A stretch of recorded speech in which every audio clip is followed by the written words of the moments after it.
여러분은 세상에서 뭐가 제일 중요하세요? 이렇게 물으면 또 다 들어서 건강 이렇게 할 거예요. 그보다 또 두 번째 더 중요한 거. 그럼 또 머릿속에 창피하지만 돈이지 뭐. 이렇게 또 하실 거예요. 돈이 있어야 되고 건강이 있어야 돼요. 그렇죠, 여러분. 근데 그보다 더 중요한 것은 생명 아니에요? 건강도 생명 안에 있는 거잖아요. 물질도 생명 안에 있는 거잖아요. 그래서 우리 모두가 이렇게 겉으로 보기에 이건 정말 내게 중요한 거고 꼭 있어야 돼라고 생각하는 것들이 그렇게 소중한 것들이 이렇게 있어서 그에 많은 시간과 에너지를 쏟으면서 치중하죠. 그러던 분은 명예욕이라는 게 있어요. 나라고 하는 거 명예. 누가 나를 좀 알아줘야 되는데 안 알아주면 괴롭고 막 이런 거. 그런 것도 있어요. 근데 우리 하나님께서는요, 뭐를 가장 중요시 여기시냐 보면은 우리의 믿음이에요. 믿음은 하나님과의 우리 관계에서도 중요하지만은 대인 관계에서도 믿음이에요. 제 아무리 좋다 하는 사람이 있을지라도 못 믿는 사람이 되면 끝나요. 그렇습니까? 안 그렇습니까? 아무리 성공적인 사람이라도 그 사람 믿을 수 없으면 끝난다고요. 옆에 가까이 이웃집에 살아도 나하고 니하고 믿을 수 없는 불신이 생기면 그냥 벽치죠. 왜냐하면 더 가까이 갈수록 불행한 일이 생길 테니까요. 그래서 세상에서 가장 중요한 게 뭐냐고 이렇게 성경적으로 들어서 묻는다면 이 믿음은 신뢰입니다. 신뢰. 그 고정값이죠. 흔들릴 수 없는 거예요. 그러니까 부부간에도 신뢰가 깨지면 가정 끝난 겁니다. 그래서 주례할 때마다 저는 하는 말이 있어요. 그 남편과 아내 관계에서 다른 거 하지 말고 둘이 믿는 관계를 잊지 말아라. 신뢰를 깨지 마라. 여러분의 가정은 안전합니까? 그래서 또 교회도 마찬가지입니다. 교회 안에서의 성도 간의 믿음, 신뢰, 목사와 성도의 신뢰. 이 신뢰 깨지면 그 교회에서 몸담고 있는 것이 재앙이에요. 무너지게 되어 있습니다. 직장도 마찬가지예요. 오늘 우리도 그 부분이 이 성경 본문에 기록되어 있죠. 이 신뢰는 얼마나 놀라운 거냐면 믿는 사람을 만나면 보따리를 열어요. 대화의 창도 열고 주머니도 열어요. 그런데 못 믿는 사람이 오면 닫아요. 있는 것도 닫아버리죠. 왜 집을 짓고 담을 치냐면 이웃을 못 믿어서 치는 거예요. 와서 도둑질까 봐서.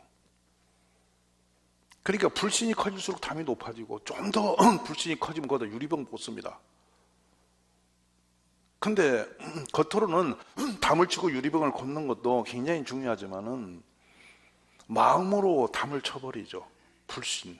너 못 믿어.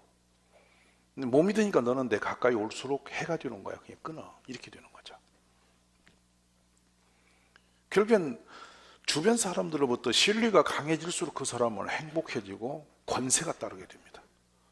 믿을 수 있는 사람에게 우리는 힘을 실어주죠. 가만히 놔도 힘이 생기게 돼 있어요. 믿는 사람은.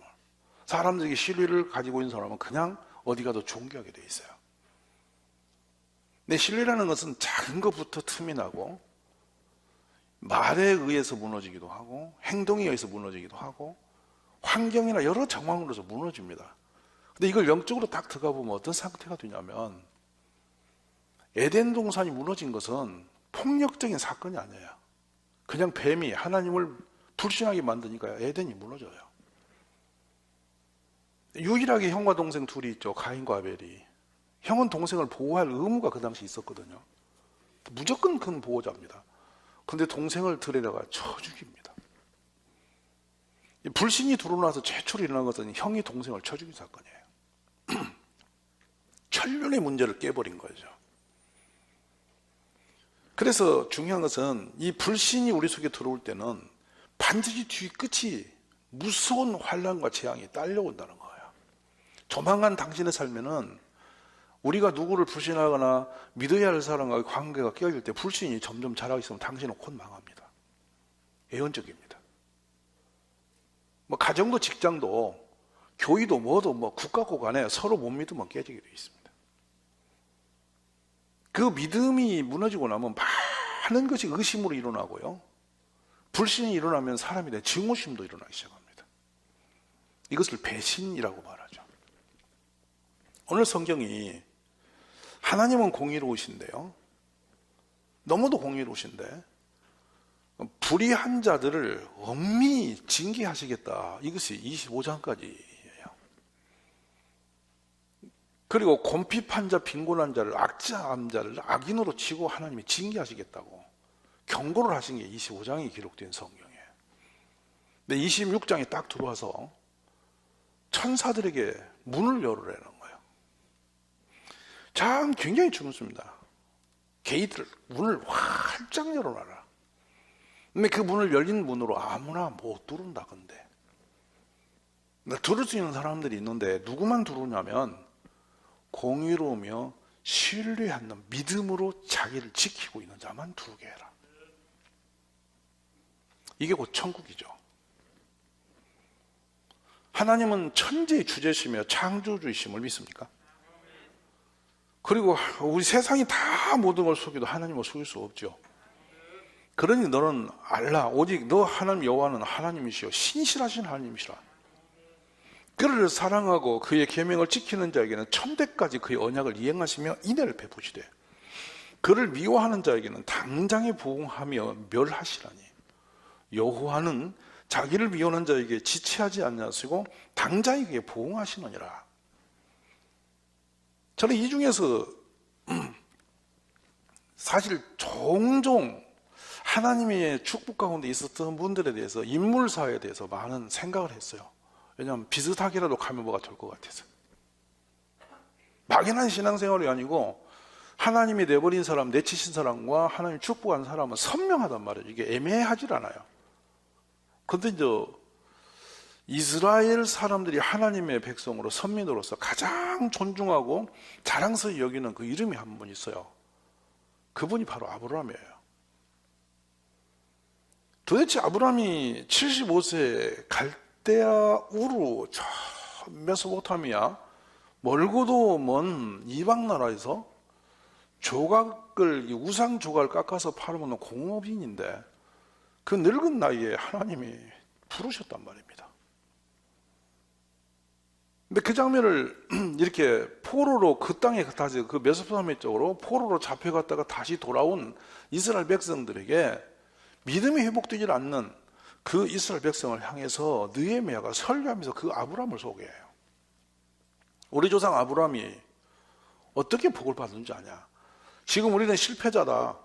포로로 가고 가진 것도 없고 지금 다 파산이 되고 겨우 와서 한 것은 이제 그 고레스 왕이 준 그 노비를 가지고 결국에 이제 성전이라고 좀 흉내 내듯이 짓고, 성전 같지도 않은 성전, 옛날 성경 비교하면 그러다 이제 성벽을 짓고 났는데 지금 너희들이 어떤 상태가 돼야지 다시 그 복을 회복될 줄 아느냐라고 하면서 우리 경고를 하면서 정신 차리게 한 장면이 느헤미야 9장에 나와 있는 거예요. 그렇다면 저는 지금 이 팬데믹 시국을 지나면서 성도님들 일반적으로 믿음이 살아났을까요? 죽었을까요? 믿음이 좋아졌을까요? 나빠졌을까요? 교회를 다니던 분들이 믿음이 더 세졌을까요? 심해졌을까요? 이 부분에 대해서 매우 우리가 중요한 질문을, 이 말씀을 가지고 지금 대봐야 할 부분이 있어요. 그건 뭐냐면 주는 하나님 여호와시다. 옛적에 아브람입니다. 아브람을 택하시고 갈대아 우르에서 인도해내시고 아브라함이라는 이름을 주시고 믿음의 아비라는 이름으로 바꾸신 겁니다. 그래 주신 이유가 그의 마음이 하나님 앞에서 충성됨을 보셨다. 이 충성됨을 보셨다라는 것이 핫 패스풀입니다. 그러니까 이 중심이 아주 믿음으로 꽉 채워졌다. 그것 때문에 아브라함을 택하셨다. 그리고 그냥 그렇게 택하시고 만 것이 아니라 아브라함과 더불어서 약속 언약을 맺었는데 대단히 중요한 부분입니다. 이 언약 속에 무슨 언약을 맺었냐면 가나안, 헷, 아모리, 브리스, 여부스, 기르가스 족속, 당시에 가나안 땅을 점령하고 있는 민족들의 이름이죠. 그들의 땅을 그의 씨에게, 아브라함의 후손에게 주리라고 약속하시더니, 그 말씀대로 이루셨으니 하나님은 의로우시다, 틀림없으시다, 약속대로 이루신다, 이렇게 하신 거예요. 그러니까 이 말씀을 들을 때 포로로 완전히 무너져서 믿음이고 뭐고 그냥 정신없이 끌려와서 먹고 사는 것도 급급해진 그 귀한된 이스라엘 백성들은 어떤 생각을 했을까 하는 거예요. 너희가 지금 돈이 문제가 아니고 살고 말고 그것이 걱정이 아니고 우리 조상 아브라함이 택함 받았던 그때 그 믿음의 중심을 회복해야 우리 인생도 회복되는 거다. 이 포로로 돌아와서 아무것도 없는 것이 걱정되는 게 아니라 믿음이 걱정이 되는 거다. 하나님은 믿음의 사람을 찾으시는 거다. 자, 오늘 이 말씀을 여러분 깊이 좀 깨달은 은혜가 있어지면 좋아요. 그래서 지금 하나님의 나라를 견고한 성이 있습니다. 누구도 침입지 못한 성이 있는데 그 성의 문을 천사들아 열어라. 열리면 그 열린 문으로 들어올 수 있는 사람들은 신뢰를 지키는 사람들이다. 신의를 지키는 사람들이 들어오게 된다. 그들을 나라라 표현합니다. 한 개개인이 모아서 들어오기 때문에 한 나라, 믿음의 나라, 이것이 천국입니다. 그런데 이 천국을 하나님이 통치하시는 가장 안전한 나라를 표현하신 것입니다. 우리는 천국의 모형으로 이 땅에서 교회를 지금 운영하고 있죠. 교회 안에 속해져 있어요. 하나님이 택하신 백성들, 구원받은 은혜 받은 백성이 들어와 계신 거예요. 근데 이 안에 들어오셔서도 또 하나 문제가 있는 거예요. 우리들이 신뢰할 만한 그런 믿음의 주체들로 살아가고 있느냐 하는 겁니다. 여기서 조금 더 제가 한 발 더 나가면 이웃 간에 여러분은 신뢰 관계를 유지하느냐는 거예요. 세상에서 무엇이 가장 인적 관계에서 심히 생각한 거예요. 지식, 무슨 주먹, 건강, 조직력 다 갖다 대도 조직력을 아무리 조직을 잘 짜놔도 신뢰가 무너지면 조직은 의미가 없어요. 돈을 아무리 갖고 있어도 우리가 신뢰가 무너지면 그 돈도 의미 없어요. 건강해서 별의별 소리를 다 질러도 그 사람이 믿을 수 없는 인간이 건강하고 돌아다니면 그 사건 많아요. 맞아요, 안 맞아요? 결국에는 우리의 모든 인적 관계는 하나님과 우리 관계뿐만 아니라 사람과 사람의 관계도 전부 다 신뢰가 무너지면 끝나는 거예요. 그래서 사단이 영적으로 분석하면은 하나님과 우리 사이도 사람과 사람 사이도 사단이 뭔가를 역사를 해서 불신을 하게 만들면 그건 깨집니다. 그러니까 결국은 말을 갖고 다니면서 이웃을 불신시키는 것이 참소한다. 저 사람 저런 인간이 만나지 마라. 뒤에서 니를 뭐라고 하더라. 이렇게 해가지고 그림을 자꾸 대면 그 사람 미워하게 되고 삼치게 되죠. 그러니까 참소란 용어가 그 용어거든요. 예수님을 이스라엘 백성 앞에다 계속 참소했잖아요. 그래서 예수님을 결국 십자가에 못 박아야 버린 겁니다. 이제 서로가 불신을 조장시켜 놓으면 끝나는 거죠. 근데 교회 안에도 그런 일을 일삼하는 사람이 생겨요. 누가 시켰다고 생각하세요? 이 말 물어다 대고 저 말 물어다 대고 서로 자꾸 벽을 깨고 이웃의 관계를 무너뜨리는 그런 역사를 하는 사람들이 돌아다닌단 말이에요. 근데 그분이 정체는 여기에 있는 신뢰성과 정반대 역할을 하고 있는 것이죠. 저는 지난 12월부터 계속 하나님의 교회 세우는 메시지를 전하고 있습니다. 근데 가는 곳마다 이런 부분이 걸려드는데 성경 전체는 하나님 나라를 세우기 위해서 주신 메시지란 말이에요. 아멘? 근데 이 신뢰가 깨어지면 교회는 일어날 수도 없고 어떤 조직도 기관도 인간관계도 신뢰가 깨지면 다 깨지게 돼 있어요. 그러니까 누군가의 말을 들을 때에 나는 주체적 행위를 안 했다 할지라도 누가 와서 속삭이는 말 들을 때 나와 친했던 그 사람이 불신이 시작이 되면 그 사람 지금 역사는 정상적 역사가 아니라는 거죠. 이것 정도는 분별하고 말을 들어야 돼요. 친한 사람이라고 다 말을 믿고 그냥 받아들여가지고 거기에 휘둘려 버리면 우리의 믿음은 어디 가고 인격은 어디 갑니까? 결국에는 가장 친숙하게 아무도 경계심 없이 하와에게 슬쩍 다가온 게 뱀입니다. 하와가 뱀이라는 그 영이 들어올 때 한 번도 의심하거나 불편하거나 좀 껄끄러운 어색함 감이 그냥 들어버리죠. 그리고 그대로 믿죠. 그리고 하나님 의심해 버리는 거예요. 이것이 역사입니다. 여러분 귀에다 대고 속삭이는 그 언어적인 다가옴, 또 서로의 관계도 환경적인 어떤 다가옴으로 인해서 불신이라는 것이 그림이 어슬렁거리면, 우리 마음에서 그 불신의 그림자가 어슬렁어슬렁 역사하면 반드시 그 뒤는 반드시 아무 일이 일어나는 게 아니라 반드시 파괴적인 일이 따라오고 있다는 거예요. 이것이 영의 분별의 역사입니다. 오늘 우리 사랑하는 가족 여러분들은 교회를 이왕 다니시려면 제발 다른 건 모르겠어요. 여러분이 돈을 벌고 안 벌고 뭐 세상에서 사회적으로 살고 성공과 뭐 그건 모르겠어요. 그건 하나님 하실 일이고, 여러분 뭐 그렇지만 중요한 것은 내 중심, 관계 속에 있는 이 신뢰만큼은 초심을 잃지 않고 지켜지는 사람이 되어지기를 기도하셔야 돼요. 내 인간의 인격으로 못 지킵니다. 그래서 배신 지르고 헛소리 하면서 친했던 사람 등치고 뒤에다 칼 꽂고 이런 짓 하는 겁니다.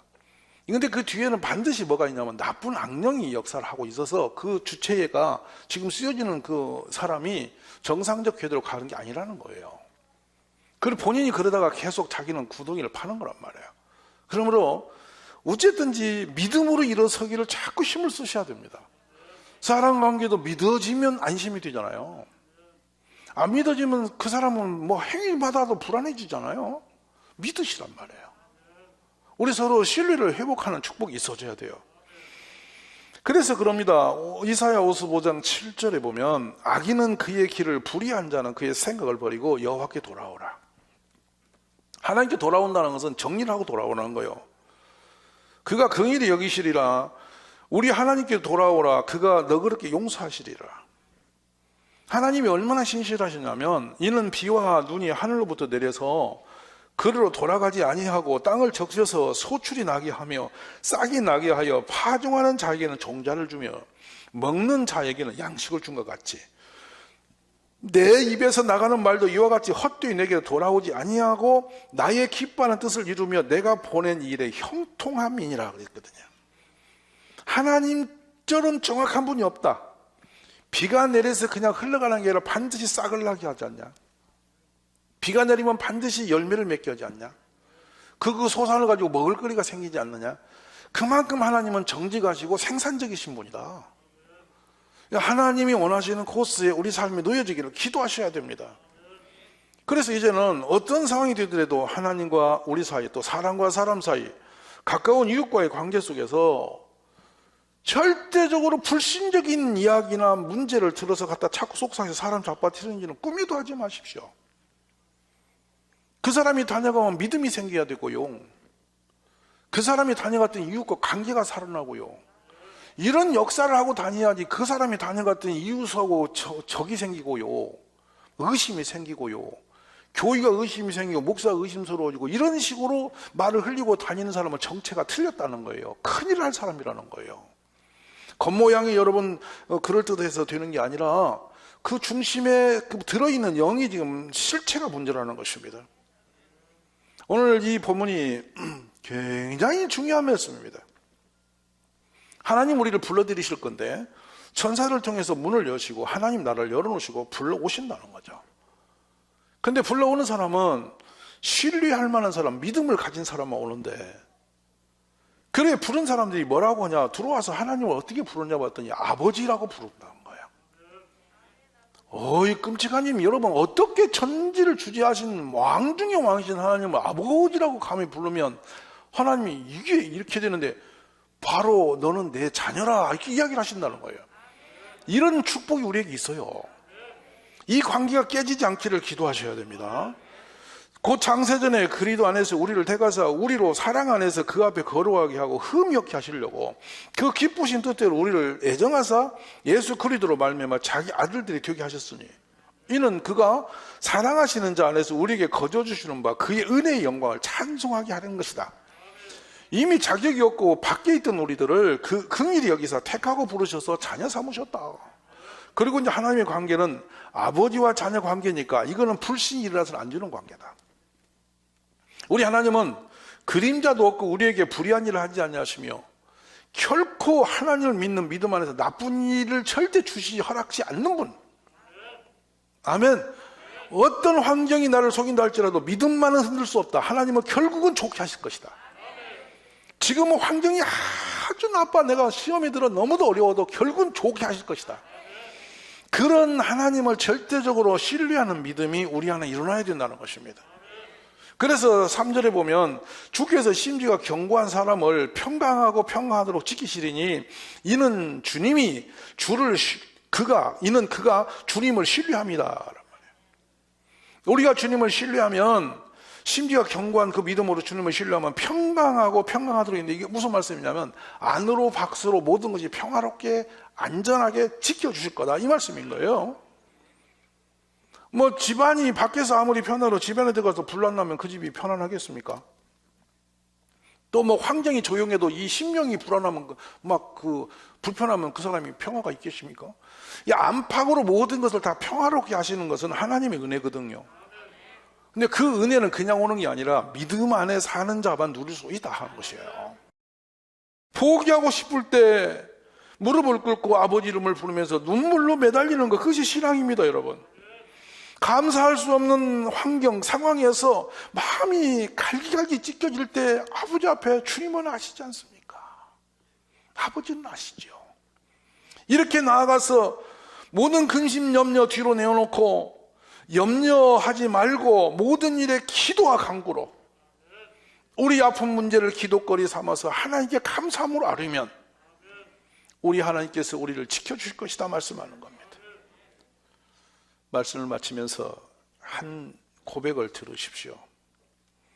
내가 앞으로 가도 그가 아니 계시고 뒤로 가도 보이지 아니하며 그가 왼쪽에서 일하시나 내가 만날 수 없고 그가 오른쪽으로 돌이키시나 배울 수 없구나. 그러나 내가 가는 길을 그가 아시나니 그가 나를 단련하신 후에는 내가 순금같이 뛰어나오리라. 사랑하신 여러분, 가족이 그를 버리고 다 떠났습니다. 그리고 죽었습니다. 마지막 기대를 안 해도 그를 치고 도망쳤습니다. 건강도 무너졌습니다. 위로를 받아야 할 친구들이 찾아와서 그의 근본 숨고는 죄를 끌어내라고 얼마나 혐오스럽게 거룩한 성령의 말씀을 끌어다가 그를 대칠 때 그는 정말로 살 희망이 끊긴 사람입니다. 기도도 믿음도 미래에 소망이 있어야 갖는 것이죠. 근데 욥은 모든 걸 다 잃어버렸습니다. 다 끝났습니다. 재물도 건강도 가족도 인생의 희망도 미래도 다 끝났습니다. 그래 잿더미에 앉아서 썩어가는 살을 기와 조각으로 긁고 있습니다. 네가 언제까지 신실하겠느냐? 너 믿는 하나님을 욕하고 죽어버려라. 이게 아내의 마지막 이야기였습니다. 다 모든 것 떠나버린 그가, 다 끝나버린 그곳에서 주저앉아서 외친 말이 오늘 본문의 이 말씀인 것입니다. 내가 가는 길을 주가 아시나니 주가 나를 단련하신 후에는 내가 순금같이 뛰어나오리라. 다 끝장나버린 그곳에서 그래도 하나님에게 희망을 거는 사람입니다. 하나님만은 아신다. 이게 신앙입니다, 여러분. 오늘 어려운 세대를 살아가는 우리 가족 여러분, 잿더미 같은 심령이 되었어도 하나님을 바라보십시오. 그 믿음으로 일어서면 주님이 여러분을 붙들어 주실 겁니다. 세상의 팬데믹, 물질 상황 괜찮습니다. 하나님 계시면 됩니다. 하나님을 회복하시는 온 가족이 되시기를 주의 이름으로 축원합니다.